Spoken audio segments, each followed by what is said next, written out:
जानवरों से प्यार था तो डॉक्टर बनी जानवरों की, लेकिन इंसान का चोला पहने 4 जानवर को रास नहीं आई और जिंदगी नोच ली जानवरों की तरह।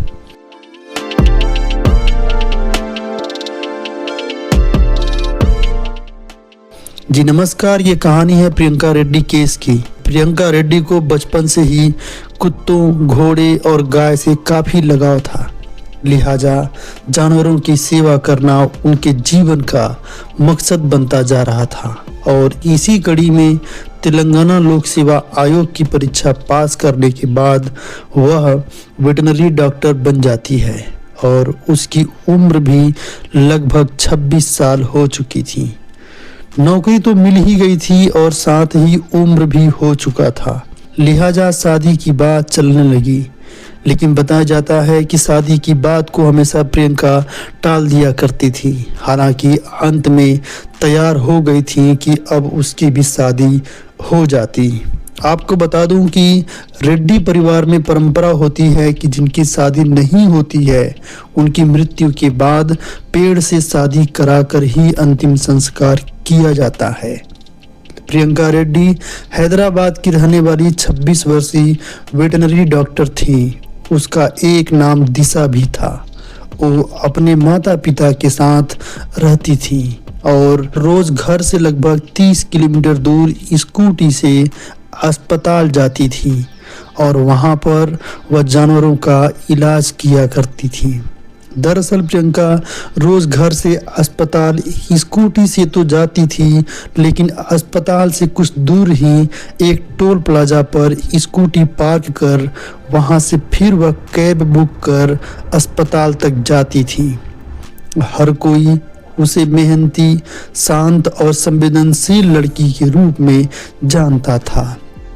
27 नवंबर 2019 को भी प्रियंका हर रोज की तरह स्कूटी से टेंडी टोल प्लाजा पर, जहां पर वह रोज स्कूटी पार्क किया करती थी, पार्क की और फिर कैब बुक कर हॉस्पिटल चली गई। लेकिन उस दिन प्रियंका को एक और काम था। दरअसल प्रियंका के स्किन में कुछ समस्या थी और उसे किसी डॉक्टर को दिखाना था। प्रियंका अपने हॉस्पिटल की काम से खाली होकर पहले स्किन के डॉक्टर को दिखाने चली गई और वहां से लौटने में उसे लेट हो गया और जहां टोल प्लाजा पर वह स्कूटी पार्क करती थी वहां करीब रात के 9 बजे पहुंचती है और देखती है कि उसकी स्कूटी का टायर पंक्चर था। रात का समय और वो भी हाईवे पर।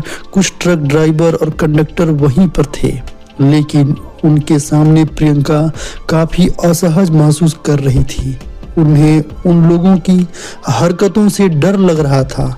उसके बाद प्रियंका स्कूटी की टायर का पंचर बनवाने के लिए इधर उधर पता की, लेकिन आसपास कोई दुकान नहीं था। प्रियंका अपनी बहन को फोन मिलाती है और बताती है कि मैं इस समय टोल प्लाजा पर स्कूटी के पास हूँ और मेरी स्कूटी पंचर है। इधर आसपास कोई पंचर की दुकान भी नहीं है और कुछ ट्रक के ड्राइवर और कंडक्टर यहीं पर हैं जो कि मुझे काफी घूर रहे हैं। मुझे डर लग रहा है। प्रियंका की बात सुनकर उसकी बहन कहती है कि तुम कैब से घर चली आओ और स्कूटी वहीं पर छोड़ दो। लेकिन प्रियंका फिर कल कैसे आऊंगी की बात कहकर ऐसा करने से मना कर देती है और चाहती है कि किसी भी तरह स्कूटी का पंचर ठीक हो जाए। तभी उसी में से एक, जिसका नाम था मोहम्मद आरिफ, जो ट्रक ड्राइवर था, जिसका ट्रक प्रियंका की स्कूटी से आगे खड़ी थी और प्रियंका की मदद करने की बात करता है। उसके हरकतों से प्रियंका और डर जाती है और उन्हें मदद करने से इनकार कर देती है। तो कुछ समय बाद उसी का एक साथी जोलू शिवा आता है और मदद करने की बात कहता है। उससे बात करते समय सभी बात प्रियंका की बहन फोन से सुन रही थी और दोनों ने फैसला लिया कि इसे पंचर ठीक कराने हेतु स्कूटी दे देते हैं। जोलू शिवा स्कूटी लेकर पास के पंचर की दुकान की ओर जाता है और फिर वापस आकर कहता है कि दुकान बंद हो गई थी और सलाह देता है कि अब स्कूटी को ट्रक पर लाद कर यहाँ से दूर ले जाना होगा, तब बन पाएगा। इस बीच प्रियंका लगातार अपने बहन से फोन पर बात करती रही। जब हार गई और पंचर नहीं बन सका तब वह कैब से ही घर आने का फैसला लेती है और अपने बहन से बताती है कि कैब से ही आती हूँ। तभी अचानक 9:42 पर फोन कट जाता है और फिर उसके बाद फोन स्विच ऑफ हो जाता है। उसके बाद प्रियंका की बहन लगातार फोन मिलाती रही लेकिन बात नहीं हो सकी। घर वाले सोच रहे थे कि हो सकता है कि कैब से आने की बात कह रही थी तो आ रही होगी और फोन का बैटरी डिस्चार्ज हो गया हो और फोन भी स्विच ऑफ हो गया हो। लेकिन कुछ देर तक घर वाले इंतजार करते रहे लेकिन प्रियंका रेड्डी घर नहीं पहुंचती है। तब प्रियंका के घर वाले टोल प्लाजा पर जाते हैं और देखते हैं कि वहां पर न तो स्कूटी है और न ही प्रियंका। तब प्रियंका की बहन डर जाती है और उसे प्रियंका के साथ किसी अनहोनी की आशंका होने लगती है और तुरंत सादराबाद पुलिस स्टेशन जाती है और पुलिस को सारी बातें बताते हुए मदद की गुहार लगाती है। लेकिन पुलिस क्षेत्राधिकार की बात कहकर उन्हें शमशाबाद पुलिस स्टेशन भेज देते हैं। घबराई हुई प्रियंका की बहन और उसके परिवार वाले शमशाबाद पुलिस स्टेशन जाते हैं और सारी बात बताते हैं। उसके बाद पुलिस हरकत में आई और प्रियंका की बहन को लेकर मौके पर जाती है और पूरे इलाके में नाके पर तैनात पुलिस को घटना की सूचना दी जाती है। लेकिन मौके पर कुछ दिखा नहीं और ढूंढते ढूंढते सुबह हो चला लेकिन प्रियंका का पता नहीं चल सका और न ही उसकी स्कूटी की। सुबह होते ही एक दूध वाले ने पुलिस को सूचना दी कि किसी की जली हुई लाश ओवरब्रिज के नीचे पड़ी है। ओवरब्रिज अभी बन ही रहा था और उसके नीचे बिल्कुल सुनसान जगह था। पुलिस मौके पर जाती है तो देखती है कि लाश पूरी तरह से जल चुकी थी लेकिन कद काठी और गले की लॉकेट और दुपट्टा से लाश की पहचान प्रियंका रेड्डी के रूप में हो जाती है। जांच के बाद पता चलता है कि हत्या के पहले उसके साथ रेप ही नहीं गैंगरेप किया गया था और उसके बाद प्रियंका रेड्डी के ऊपर केरोसिन तेल डालकर जला दिया गया था। फिर क्या था, देखते ही देखते ये केस पूरे देश में चर्चा का विषय बन जाता है और लोगों का गुस्सा 7वें आसमान पर पहुंच जाता है। निर्भया केस का गुस्सा अभी देश से शांत ही नहीं हुआ था कि फिर से लगभग वैसे ही दरिंदगी का शिकार प्रियंका रेड्डी हो जाती है। पूरे केस में परिवार वालों को पुलिस से एक शिकायत लगातार बनी रही और वो भी काफ़ी गंभीर थी कि पुलिस अगर इलाके की बात कहकर टाल मटोल और टाइम पास न करती तो शायद प्रियंका रेड्डी को बचाया जा सकता था। लेकिन पुलिस ऐसा नहीं की। लोगों ने पुलिस के बारे में तर्क यहाँ तक दिया कि वहीं पुलिस घूस लेने और वसूली करने में इलाके की बात भूलकर दूसरे थाने के क्षेत्राधिकार में जाकर भी घूस और वसूली ले लेते हैं और कार्यवाही की बात पर उन्हें उनका क्षेत्राधिकार पता होता है, जबकि कानून कहता है कि सूचना मिलने के बाद तुरंत तफ्तीश शुरू कर देनी चाहिए। घटना के बाद से ही प्रियंका के घर वालों की एक मांग थी कि जिस भी दरिंदों ने उसकी बेटी के साथ ये सब किया उसको भी ऐसे ही मारकर जिंदा जला दिया जाए, तभी हम लोगों को चैन मिलेगा। लेकिन ऐसा करना तो कानून के खिलाफ होगा, ये बात सब जानते हैं। जबकि घटना की प्रतिक्रिया में तेलंगाना की सरकार का मानना था कि यदि वह अपनी बहन से फोन पर बात करने की जगह पुलिस को 100 नंबर पर कॉल कर ली होती तो शायद प्रियंका रेड्डी जिंदा होती। हालांकि उनके इस भाव से दिए गए बयान की भी लोगों ने काफ़ी आलोचना की। प्रियंका रेड्डी के साथ 27 नवंबर 2019 को घटना हुआ और 28 तारीख को जली हुई लाश फ्लाईओवर के नीचे मिला और 29 नवंबर को पुलिस ने चारों दरिंदों को गिरफ्तार कर लेती है। गिरफ्तारी के बाद लोगों का गुस्सा इस कदर बढ़ा था कि सुरक्षा की दृष्टि से गिरफ्तारी के तुरंत बाद इन चारों को घटनास्थल से लगभग 90 किलोमीटर दूर तेलंगाना के ही चेरलापल्ली जेल भेज दिया गया। उसके बाद पहली बार 2 दिसंबर को पुलिस ने चारों को हैदराबाद कोर्ट में पेश किया और उसके बाद 10 दिन की रिमांड पर लिया गया और फिर से चारों को उसी जेल में भेज दिया जाता है। चारों दरिंदों का रिमांड 12 दिसंबर को खत्म होना था, लिहाजा 4 दिसंबर को सादराबाद पुलिस स्टेशन की एक पुलिस की टीम जेल जाती है और चारों दरिंदों को लेकर पुलिस स्टेशन आती है। 4 और 5 दिसंबर को चारों से पुलिस स्टेशन पर ही पूछताछ की जाती है। पूछताछ में चारों ने पुलिस को बताया कि वो लोग प्रियंका को टोल प्लाजा के पास रोज स्कूटी पार्क करने और ड्यूटी से वापस लौटकर घर जाने की रोज की घटना को पहले से ही फॉलो करते थे और पहले से ही इरादे बनाकर जानबूझकर प्रियंका की स्कूटी की पिछली टायर को पंचर किया था और फिर शराब पी रहे थे। पंचर की सूचना प्रियंका को होने के बाद जानबूझकर बारी बारी से पहले मोहम्मद आरिफ और उसके बाद जोलू शिवा जाकर हेल्प करने के नाम पर उसका टाइम पास कर रहे थे। जब काफी समय हो गया और कोई मदद नहीं मिली तो सभी ने मिलकर प्रियंका रेड्डी के साथ गैंगरेप किया। जब प्रियंका रेड्डी चिल्लाने लगी तो उसे भी जबरदस्ती शराब पिलाई और फिर गला दबाकर उसे मार दिया गया।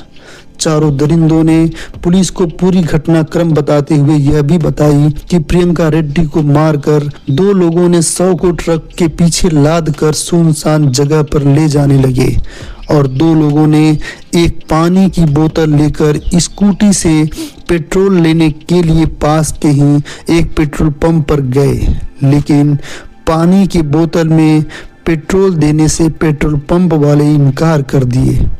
दोनों ने भी ट्रक के पीछे रवाना हो गए। आपको बता दूं कि दोनों की तस्वीर और स्कूटी पेट्रोल पंप पर लगे सीसीटीवी कैमरे में कैद हो गई थी, जिसके माध्यम से ही पुलिस ने सभी की गिरफ्तारी की थी। चारों दरिंदों ने पुलिस को यह भी बताया कि उनके पास पहले से ही एक स्टोव था जिसमें खाना पकाने के लिए केरोसिन तेल का इस्तेमाल होता था।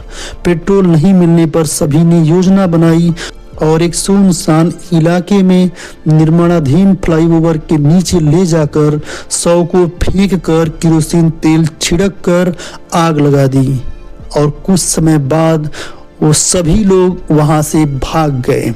दरिंदों के मुंह से पूरी घटनाक्रम को सुनने के बाद पुलिस ने चारों को मौका ए वारदात पर ले जाकर सीन रिक्रिएशन करने के लिए प्लानिंग करने लगे।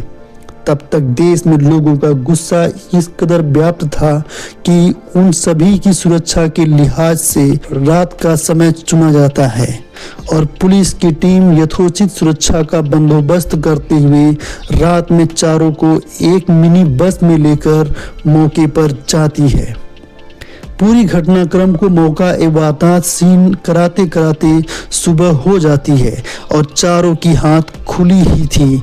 चूंकि इन चारों के खिलाफ कोई भी कोर्ट का आदेश हथकड़ी लगाने का था नहीं, लिहाजा हाथ को खुला ही छोड़ा गया था। तभी 2 लोगों ने पुलिस से हथियार छीन लिए और बचे 2 लोगों ने भी, एक ने डंडा और दूसरे ने पत्थर उठाकर पुलिस पर हमला करने लगे, जिसमें 2 पुलिसकर्मी घायल हो गए और उसके बाद पुलिस ने जवाबी कार्रवाई में चारों को वहीं पर ढेर कर दिया।